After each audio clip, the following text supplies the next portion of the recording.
All right, folks, we are live. That means that the Yankees just made another trade, and it's an interesting one here. I actually do like it, so I want to preface with that, but I am a little confused, but also not really. So I'll explain my thought process. But the Yankees just acquired Austin Slater, the 32-year-old bat from the Chicago White Sox, in exchange for fourth-round pick last year in Gage Zeal, their 18th overall prospect. So just right off the rip, what you're looking at with Austin Slater, this is a platoon bat. This is somebody that, has really good numbers pinch hitting. He's got really good numbers against left-handed pitching. He gives them a right-handed bat, which they no longer have in the outfield with Aaron Judge on the IL. And basically, as bummer as it is to trade away a fourth-round pitcher last year, this is why the Yankees did what they did. We talked about last year, right around the deadline, right around the draft, the Yankees drafted tons of pitching, and it's giving them a lot of flexibility to be able to make these trades.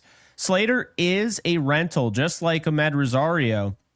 So we're going to talk about what that means. Before we do, just want to point your attention to the subscribe button. If you haven't already, be sure to do it. Gary Sheffield Jr. and I literally go live after every single Yankee game. And if both of us can't make it, at least one of us will. So if you're looking for a fresh take on the Yankees and a fun podcast to watch, we go live every single night. So definitely be sure to hit that subscribe button. And once we get to 10,000 subscribers, you will be entered to win. Of course, we're giving away a jersey. So we're going to be doing a jersey giveaway at 10,000 subscribers. We're getting closer, 8.5K right now. But guys, it's good to be back. Good to be in here. Appreciate everybody who's joining in, and we'll get to everybody, of course, and address all your questions and everything. But let's just talk about it, okay? Because I understand a lot of people are going to be really annoyed because they're essentially giving away the 18th prospect for a guy who really hasn't, stuck around in the league. I mean, he has, but he doesn't really, for instance, he's not qualified, when it comes to Savant. Now, his Savant numbers are interesting because, he's all over the place red, in the first, I think, 7 categories, you could say. He's got a really strong arm, so that makes him a great option in right field. He can play all 3 outfield positions. He can play first base in a pinch. So the analytics in 123 ABs, this year gives off that this man has some potential to rake if given the opportunity. He has the highest WAR in the league when pinch hitting.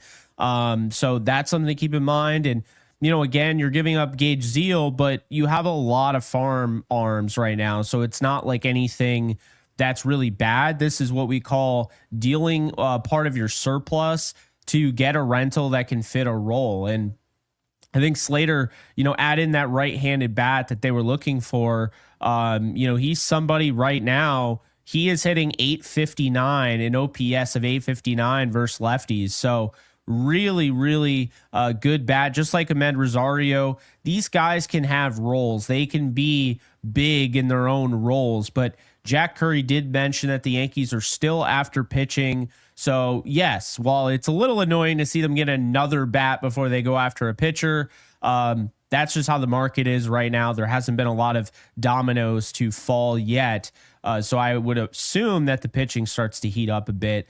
But this does signal the last bat being added to the roster in all likelihood.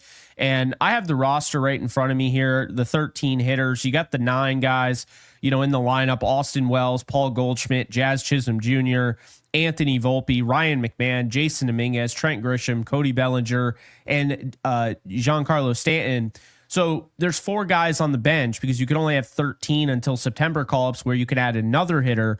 So this is how this works. So you have Ben Rice, you have Ahmed Rosario, you have Austin Slater, and currently you have 2 more guys. So they are going to have to DFA or trade somebody. My guess here, and it's really interesting, by the way, because you have Oswald Peraza, you have JC Escarra. I think we're going to get a JC Escarra trade today. I think that's what I'm reading into. Okay. And Peraza will stick around for now. But I also expect that he's going to be DFA'd or traded or some point because Aaron Judge has to come back on the roster and you have to free up that spot. In addition to that, maybe they trade a Ben Rice. Maybe they trade a Trent Grisham.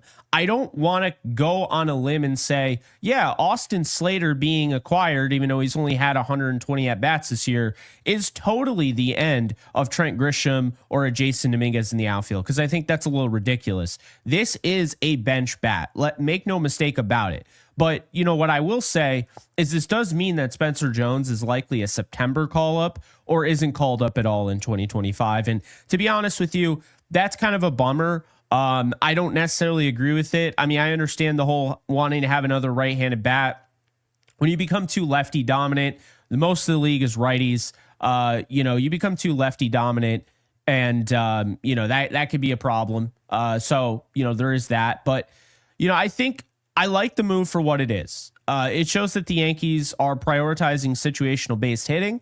I think you look at Rosario and Slater being rental bats that, offer very positive platoon numbers. And these are the type of moves that the Dodgers make to shore up the rest of the roster heading into October. So for those of you who thought the Yankees might mail it in, give up on everything, I don't know about that. I do. They're not. Okay. They're not doing this and giving up on everything. As a matter of fact, this could actually be, I guess, teasing bigger moves, because why would the Yankees care about shoring up the roster so much so they get 2 rental bats to be more situational and have all sorts of tools in their toolbox? Because say what you will, they do. Rosario has great splits against lefties, and so does Slater. Okay, so now they're more situational. These are 2 pinch hitting bats that can help you win games late in the game. And also, Rosario can play multiple positions, Slater can play multiple positions, and Slater has a cannon for an arm.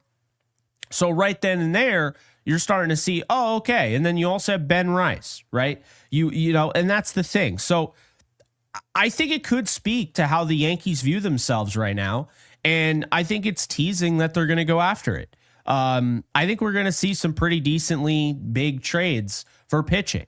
My prediction would probably be right now, Edward Cabrera / and I say slash because it's either or, Dylan Cease. I wouldn't be shocked if they got Zach Gallen, but I see those 2. And then I think for the bullpen, I really stand by it. I really think they're going to get Yohan Duran. Okay, I really think that is where they're going, that direction. I think that's going to be the big fish that they get. So I think they're going to get Duran. I think they're going to either get one of Coulombe from the Twins as well, or they'll go out and they'll get Jojo Romero. You get that lefty in there. Tim Hill's not leaving the bullpen. He's their only lefty. So they probably want to add another lefty arm. And I think it's going to be one of those 2 people.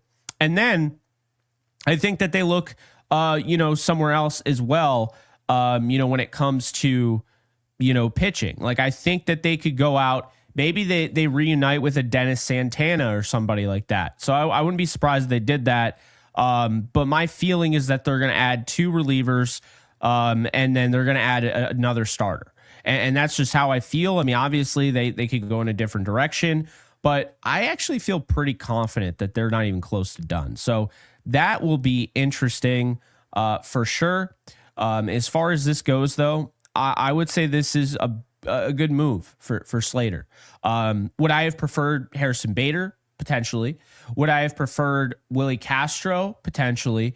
But I get the Slater move. And it's weird because Slater's been on a bad team and they really haven't used him. But when you look at the Savant, there's something there. Like, they could take advantage of that. Keep in mind, we're down to 50 games left in the year, something around that.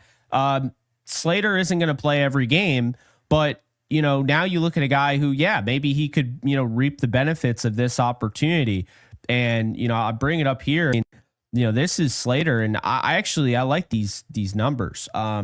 obviously, small sample size, but look at the red here, right? And then you look at the arm strength. The only thing he's actually qualified is sprint speed. So you're also getting some good movement on the base paths as well. Not saying he's going to steal anything, but you have that. I think it makes sense. I do think it makes sense. Now, could they trade Trent Grisham? Certainly. I'm not ruling that out.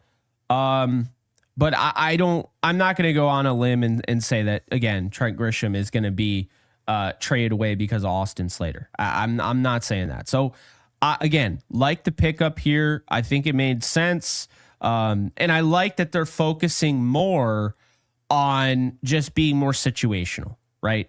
That's the big thing for the Yankees. When you find yourself in as many close games as the Yankees have this year and you lose a lot of those games, you have to change your approach. And that's what they're doing. Whether you realize it or not, when they got Rosario, they told us flat out they care about late game situational hitting. Okay, and we saw it yesterday in a different circumstance, the run game. We saw more stolen bases. We saw, I called it Toronto Blue Jays baseball, the tagging up from second to third, because that's the type of stuff that they do. It's the little things when you keep losing these close games and the margin for error is so slim and your bullpen hasn't been great. It's the little things that can make all the difference. And that, to me, is what I'm focusing on here. This is a little thing, but could end up being a big thing, because now, this kind of reminds me, and obviously I'm not saying he's the same player, but when the Dodgers went out and got Rosario last year, they went out and got Kevin Kiermaier. They went out and got, Tommy Edman. They're doing that because they know they have their starters in place. They were shoring up their bench. Who's going to play in October, right? And so I think that's a big deal. They're trying. I see it in the comment section. Yes, the Yankees are trying. Okay, so say what you will, and obviously I have my issues with Brian Cashman. I've made that very clear, well documented on the show. But I'm going to give them some credit here because I like doing this because, again, you have guys that just crush lefties. And guess what? Lefties show up late in games out of the bullpen, okay? So this also, keep in mind, this also makes you a tough out because now teams are going to have to think before they bring in a lefty late in the game. Oh, crap, Boone can go to Rosario or Boone can go to Slater. Now you're in their head. You see? And that's the way, baseball is played nowadays, so that is a big deal. Jones, I see people are asking in the comment section, why not call up Jones? Look, I love Spencer Jones probably as much or more than anybody. But the reality is Spencer Jones is a left-handed bat, and they feel like they need a right-handed one with Judge out right now. And I can't even disagree with it. So I like this. I do. There's going to be more. I don't know if we get it today. Austin Slater could very well be available tonight. This is an early move before noon. He's probably going to fly out. I would imagine, he has to, of course, clear his physical and everything. But we could see him available off the bench tonight. I'm not saying he will be, but it's certainly possible. That is the benefit of making a trade early on before noon. And of course, Slater being, where were the White Sox yesterday, or where are they today? Because Slater's in, of course, Chicago, but the White Sox, where are they? Where are they playing right now? They're in Chicago against the Phillies. So, yeah, that game was at 2:10, so about 2 hours away from playing. Yeah, I mean, he could be available tonight. I'm not saying he will. He definitely wasn't going to be in the lineup because I don't think he's that type of guy. But this is somebody who'll get some starts, right? And again, you like some of what you see with the Savant, and you like the arm strength. And he can platoon now with Jason Dominguez if you want to do that. And I don't have any issue with that because he's, not a bad defender and everything. So there's that. There is that. No, exactly. Slater's not a bad defender at all. So Yeah, we shall see. I like this. Again, he's 32. He's a rental. There's no strings attached. That's sometimes what deters people. I think it's pretty good. And then you look at the numbers. I mean, he's not going to wow you in any way, right? But situationally, that's the big deal. And I just think the teams that focus on this type of stuff, these are the teams that typically end up being the last team standing. This is an interesting one from Christopher, member of the channel. But how does this affect Giancarlo? Okay.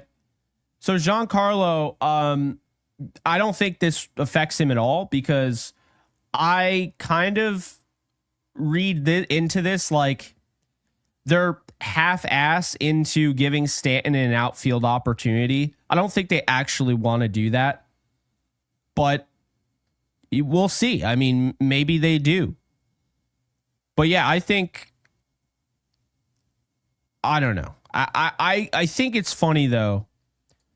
The consensus on this guy is that this is a punt move. How is trading, and the consensus based on social media, obviously, is that really the consensus? No. But the idea of trading for a rental, I just can't understand how that is considered a punt move. That just doesn't even make any sense. Say what you will, Brian Cashman is going for it. He might not be going after the big fish right now, but the deadline is still, there's plenty of time. Okay. It's not plenty of time, but there's still, you got until 6 p.m. tomorrow. So far, he's brought in 3 bats. If they were punting, why would they trade for 3 bats, 2 of which aren't even controllable? That doesn't even make any sense. Slim Lewis, thank you for the 2. MLB relievers will go like dominoes after Durant. I agree. And I really think, guys, that's what's the holdup. You can't really make a trade if no one wants to trade. Okay. The Yankees could, I'm sure Brian Cashman, I'm not trying to defend him here, but I'm sure Brian Cashman is sitting there like, I want to get this done. I want this guy in the building and all that. But if a team won't make a trade because they want to see how the market plays out, but then they're not going to make the trade, right? So that's the thing. I think there's a lot of waiting. No, Sir Anthony Dominguez is not going to essentially lead to a domino effect, right? Now, if a Mason Miller or a Johan Duran or somebody like that is traded, right? Ryan Helsley, somebody of note. Like Sir Anthony Dominguez throws really hard, but is that one of the top relievers on the market? Absolutely not. So by him getting traded yesterday, that didn't move the needle at all. But a lot of this market is predicated on the top guys, just like anything, free agency. A guy wants a big contract. Well, guess what? Now all of his peers want that big contract, right? So the whole point of, of the trade deadline, because it's like, oh no, we're running out of time and all that. No, what happens is you get to gauge interest from other teams. And when you see a player at a certain position and they become available, right? And then they get traded. Well, now let's say you watch Ryan Helsley get traded to the Yankees today, and they give up their 5th prospect, their 10th prospect, and their 15th prospect. I have no idea who that is off the top of my head, but it just kind of gives you an idea. So 3 prospects inside the top 15. Well, Ryan Helsley, I would say, is probably on the same, I would say on the same wavelength as David Bednar. Both don't have great high leverage splits, but they're solid players. They're solid relievers, and they'd be upgrades. So if you go and get Helsley for 3 prospects in the top 15, well, now whoever is going after Bednar is probably going to have to give that up or more. And that is how the market works. If Duran goes for number 1 prospect, number 2, number 3, number 4, number 5, then Mason Miller is probably going for that or more. That's how that works. So it's a waiting game, unfortunately. I will say this for those of you who are wondering, what is the role of a Slater or Rosario, and is it overrated to care so much about the splits? No, it's not. Oswald Peraza currently has a 356 OPS when going against left-handed pitching. You add Ahmed Rosario, he has an 829 OPS against left-handed pitching. Jason Dominguez has a 595 OPS against left-handed pitching. You add Austin Slater, he has an 859 OPS. So that just right away, the Yankees got better today. They got better the other day when they got Rosario. They got better after they got Ryan McMahon. Ryan McMahon, my biggest issue was taking on 2 years of that contract, but he's looked good in pinstripes so far. I'm not going to, crap on what I've seen because I think he's been pretty good. The strikeouts are a little frustrating, but that comes with the territory. But guys, this is a pretty big upgrade in terms of the platoon aspect of it. Now, Jason Dominguez, do you want him platooning the rest of his career? Absolutely not, right? If Jason Dominguez is locked in as a platoon bat, then he's not what you thought, and you likely would want to move him. That's just what I'm saying. But 22 years of age, you're going for it, trying to win a World Series. Do you really sit there and say, man, I don't know, I can't platoon Jason Dominguez because I'm worried about the future? No, he's 22 and you're going for it.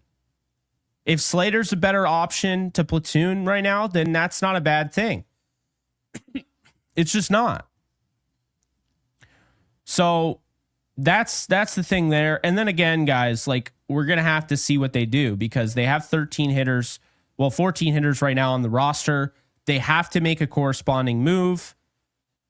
I would imagine, like I said, JC Escarra is traded today. And if he's not traded today, then Peraza is DFA'd for the time being.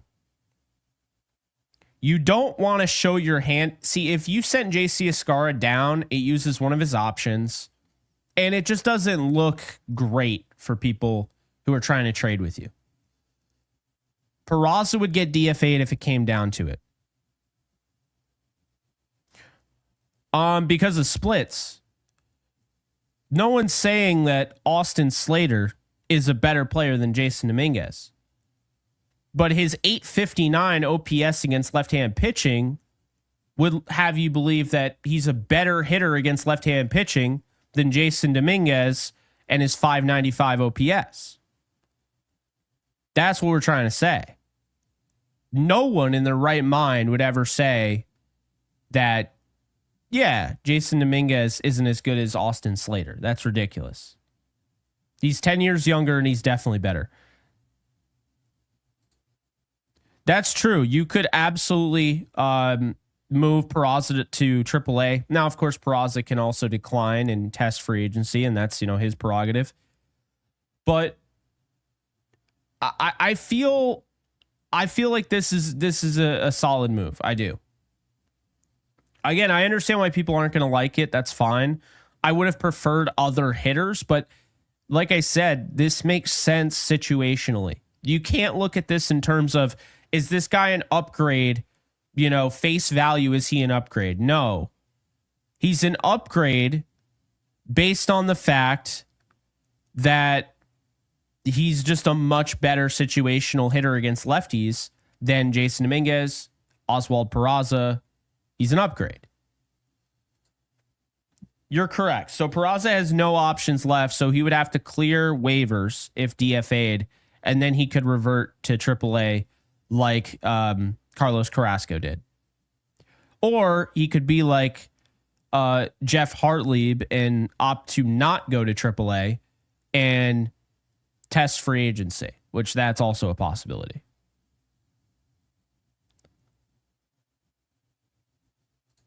That's exactly it as well. It's like, on one hand, you want to give your analysis, you want to say what you want to say, and I mean, that's what I'm doing, right? This is a live reaction to what happened. On the other, you also want to be cognizant of the fact that this is a puzzle and you're essentially trying to, explain what the puzzle looks like without actually putting the pieces all together. Like, we have a really good idea of what most of the roster looks like, hitting wise. We don't know if they're going to move a Trent Grisham. We don't know if they're going to move a Jason Dominguez. We don't know if they're going to move a Ben Rice, right? We don't know if they're going to move Paul Goldschmidt. We don't. We have no idea. What we do know right now is that they have 14 hitters, one too many. Technically, they would have 15 if Judge was, coming off the IL today. So they have to move 2 guys. But I think when you look at this, it's a low cost to give up. Gage Zeal is part of a huge, I think they have a plethora of pitching. I said it last night. Off the top of your head, okay? Not only do you have the guys in the majors, you have Cam Schlittler, right? You have Will Warren, but you have guys like LaGrange. You have guys like Elmer Rodriguez Cruz. You have guys like Ben Hess and Bryce Cunningham and Brock Selvage and Brendan Beck. There's a lot of guys. Kyle Carr. They have a lot of pitching. I really like the way their farm system is right now. So that's, of course, something. Yeah, I can't imagine. I mean, I can't imagine because I know just from talking to scouts in the NFL and how it goes with the NFL draft, that's how it is. When things get to crunch time, this is what it's like. Scouts are doing visits and stuff. Oh yeah. No, I mean, you have a deadline. You have a trade deadline. So these guys have to get their stuff done. They have to get all their information. They have to relay it back to Cashman, relay it back to Hal if he's involved in any facet, Mike Fishman, Aaron Boone, and then they have the internal discussions. And I also agree with this. I think the biggest thing they gave up so far, was Griffin Herring. But again, the important thing here is that Griffin Herring is a part of a surplus of pitching. So it's exactly what I was saying. Now we know what they're going to be looking at, of course, in the draft next year will be left-handed pitching. At least I hope so. Because Griffin Herring, the biggest thing was he was one of their top, the highest riser among all the pitchers in the minors. And he was their lefty. They don't have any lefties. That could pose an issue. So that's really the only thing, Drew, that I would push back on is I think giving up Griffin Herring was something. Like that was probably the biggest thing they gave up so far. I mean, unfortunately, Clayton Beater just kind of showed us he was never really going to amount to anything special. He tried to work in the bullpen. They tried to extend him into a starter. It is what it is. My father is not liking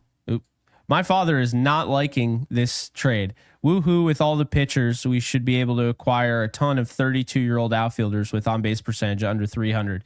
It's exactly, Dad, I don't know if you're just now tuning in, but I think the biggest thing about this, very simply put, is that this is a situational hitting type of move that is very reminiscent to what the Dodgers did last year with Kevin Kiermaier. They also got Rosario last year. Then they had to cut him, but they got him last year at the deadline. They got Kiermaier. And then, of course, they got a guy that the Yankees really wanted in Tommy Edman. And I think this ultimately makes you a better team because I'm not saying at face value, these are not good numbers, right? But I think the splits and the situational hitting and the defense, I like this move. When it comes to, Austin Slater having an 859 OPS against lefties, I think situationally, if the Yankees are going to adopt a more situational approach, then this is good. We like this. So they didn't give up a ton. Again, it sucks to trade away a 4th round pick last year, but like Gage Zeal is so blocked, it's unreal. They have so many pitchers. Henry LaLane is another one. Yes, you're absolutely right. And so is what's his face? The The guy that they left out of the deal, they chose to trade Drew Thorpe instead. And that was, God, his name is escaping me right now. Chase Hampton. So the Yankees pitchers in their farm system, they have LaGrange, Schlittler. Of course, he's in the majors right now. Bryce Cunningham, Elmer Rodriguez Cruz, Ben Hess, Chase Hampton, Brock Selvage, Henry Lillane, Cade Smith. They just traded Gage Zeal. Kyle Carr is their left-hander. Eric Reselman, Tristan Vreeland, Thatcher Hurd. I believe that was last year's 3rd round pick out of LSU. I like him. I'd be a little annoyed if they. I wouldn't be annoyed if they traded him, but I like him. Grayson Carter, last year's 5th round pick, and they also have Ben Shields and Brendan Beck. So they got a lot of pitching. Yeah, Hampton's a right-hander. You're absolutely on that. Yeah, they have a lot of pitch. It really the only left-handed pitcher. No, they have 2: Ben Shields and Kyle Carr, and Henry Lillane. Oh, and Brock Selvage. No, they have decent. They have some left-hand pitching as well. It's not the top guys, but yeah, no, they have left-handers. So yeah, I mean, I think Selvage gets traded. A lot of these guys, by the way, that I mentioned, a lot of these guys on the top 30 list. A lot of these guys are going to be Rule 5 eligible, so you might lose them anyway. So that's something to keep in mind there. All right, let's go to Brian. Appreciate you, Brian. Hall of Fame super chatter. Just DFA Peraza. I like this recent trade. 1 more starter, 2 bullpen arms. I think they'll be okay. Sincerely yours, a bipolar fan. LOL. Brian, you never fail to make me laugh. Yeah. So I agree. Like, if they can't get a deal done, to move Escarra today, then I think, yeah, you might have to DFA Peraza. Drew likes Selvage. I like Selvage too. I do think Selvage gets traded this deadline. I do. But yeah, Brock Selvage, again, lefty, he's really turned himself into something. So he's a guy to keep an eye on. I think he gets traded personally. I think Cunningham gets traded and LaGrange gets traded, but they kind of have to figure it out. Elmer Rodriguez Cruz is 21 years old. He's dominating AA. Okay, he's their 6th prospect. I would imagine he ends up being number 2 next year. They got him for the Narvaez trade, so they clearly really like him. I could see him being traded as well. Don't get me wrong, but that's what I'll say there. Let's see. Yeah, I agree. Christopher, thank you for the super chat. RE, starting pitcher, their hesitancy stems from their belief in Cole. Do I feel the same way about him? Not a chance. I think he's a huge mental hurdle for them. I think, well, it depends. I mean, if they go out and get Dylan Cease, I don't think that has anything to do with Cole. But if they, going out and getting an Edward Cabrera, and guys, let's turn our attention back a little bit here. Okay. So we have Austin Slater. We've talked about him a decent amount. Who here would be interested in trading for this player? Because to me, I think, one, he's got this dominant slider that is just not being used nearly enough in Miami. I don't think Miami develops pitching that well. This is a player I've liked for a long time. I love the break, his breaking pitches, obviously. I think they can improve his fastball. I think this is a guy that Matt Blake would really get the most out of. He's got 3 years of control. He's 27 years of age. This is the guy, not Alcantara. This is the guy from the Marlins that I want. And I think the big thing for me is that I said last night, I'm not trying to trade a ton of prospects for a rental pitcher. Okay. I'm not trying to do that. I'm trying to trade. If I'm trading prospects for a pitcher, I want a pitcher who's young, has years of control, and has something that makes him special. And his curveball slider combination makes him special. So I just think like you give Matt Blake this player and I think good things could really happen. So I like Cabrera a lot. We'll see how much everyone else likes him, but I like him a lot. I think Cease is also in play, Escarra, and then, Pereira. It also, by the way, going out and getting Austin Slater blocks Everson Pereira, who is a right-handed outfielder. I think Pereira gets traded too. I think that's kind of the whole point. Kevin, thank you for the super chat. Thanks for the great content, Jake and Gary. New sub here. Appreciate you, Kevin. Absolutely happy to have that. We're trying to give the best content possible. You guys, we appreciate your time, your energy, your enthusiasm, your interaction. And it's really just that simple. So we're always trying to give you guys the best possible. So there's that. But let's see. You and Gary have sold me on different players. First Hayes, now Cabrera. Good stuff.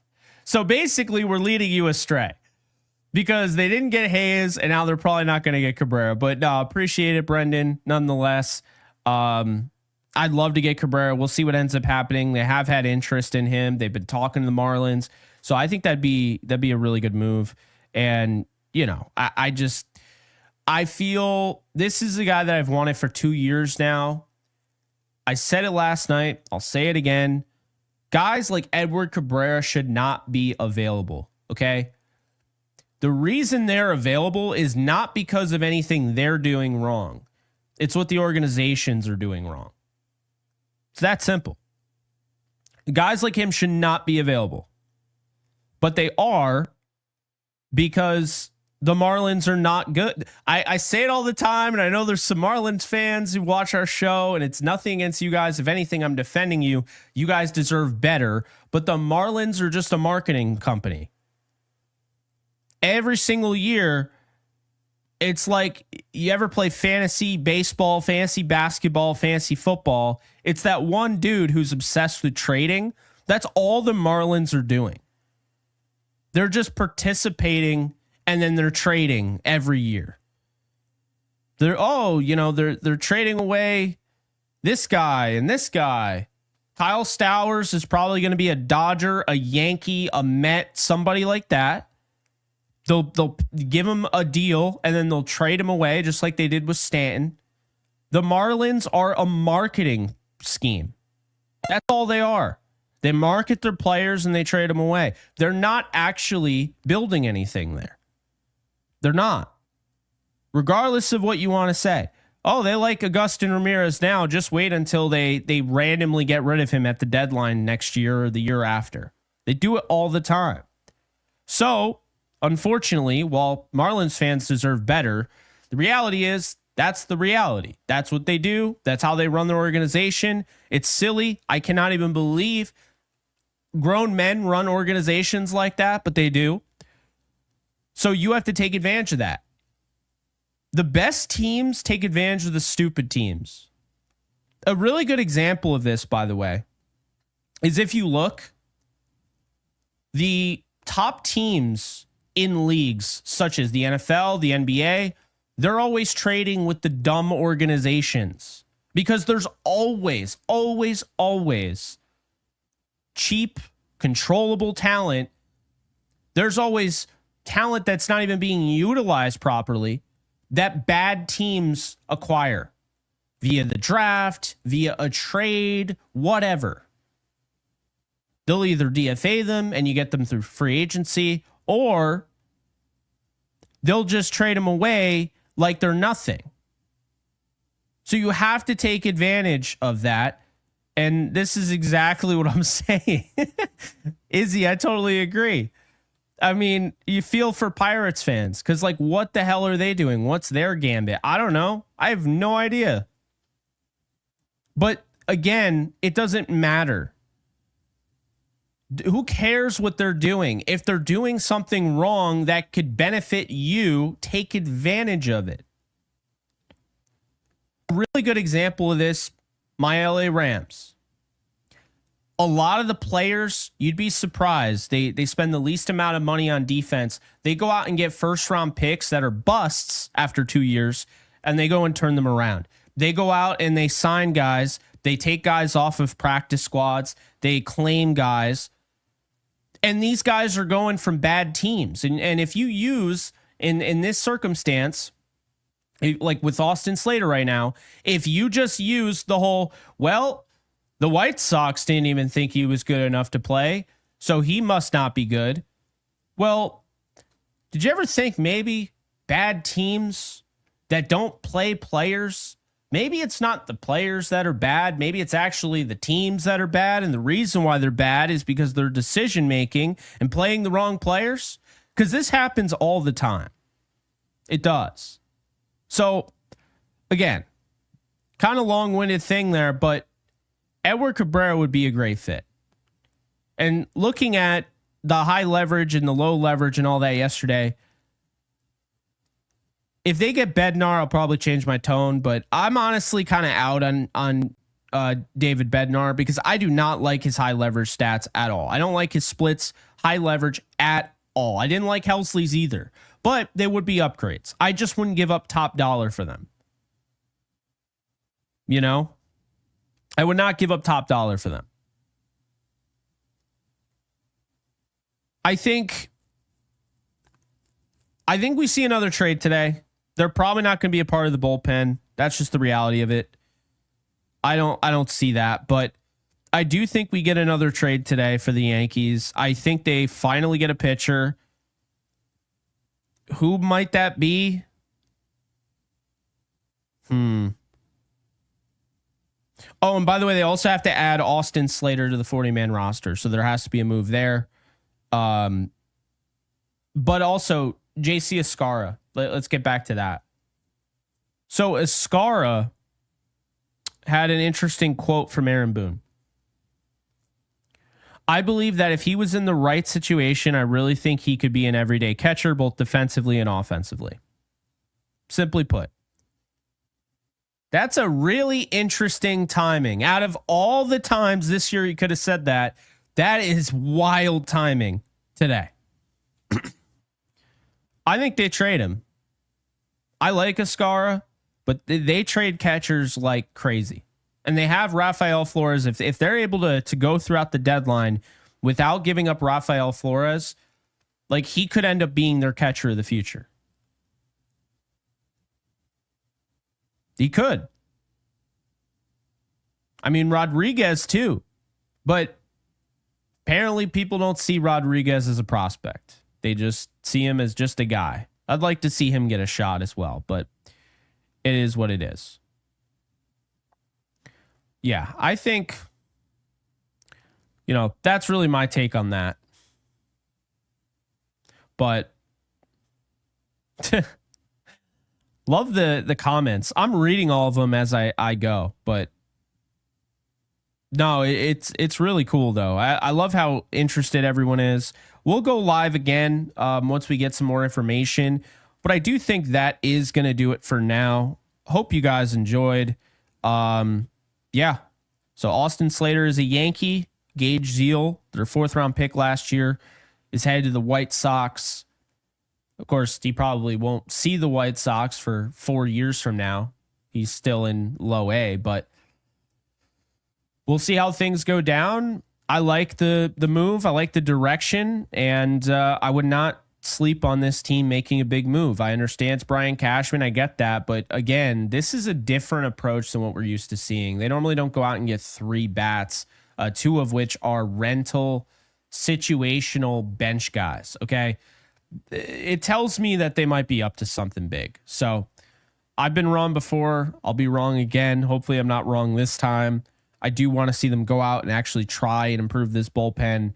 Yeah, you could go out and get bargain bin guys. I call it the oranges that, Matt Blake can squeeze. He's been doing that forever. But it'd be nice to give Matt Blake some really good arms and just let him, he can do his thing.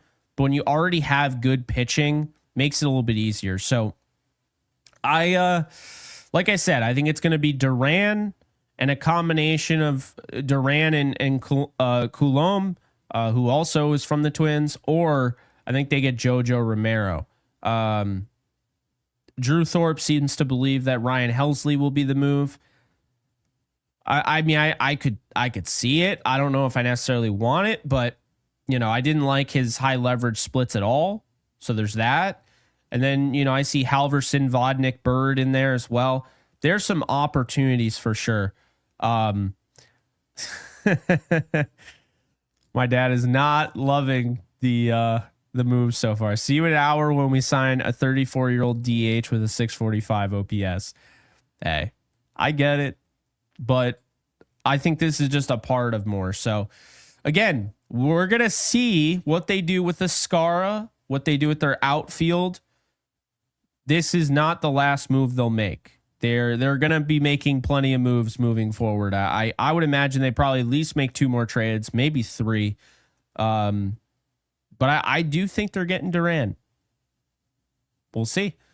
Guys, before you head out, be sure to hit that subscribe button. Be sure to hit the thumbs up button. Otherwise, YouTube is going to assume that you hated this video, and they're not going to push you at all, and we're not going to grow, and it's going to be all your fault. I'm just kidding, of course. But that said, be sure to hit the like button. Be sure to subscribe. If you do subscribe, you're automatically entered to win a Yankees custom jersey. Once we get to 10,000 subscribers, we will be giving that away. So definitely be sure to do that. Gary Sheffield Jr. and I will be live tonight. If there's another move, I will probably be the only one that's live, just because, the way things work out during the day. But we'll see how that goes. Hopefully there is another move, and I'll see you guys in a little bit. But if not, you'll see us tonight after the game. And yeah, that's all I got. So appreciate you guys tuning in. You guys take care. Oh, what do we leave in the chat? All right. Drop. I feel like I'm constantly asking you to drop a bullpen arm.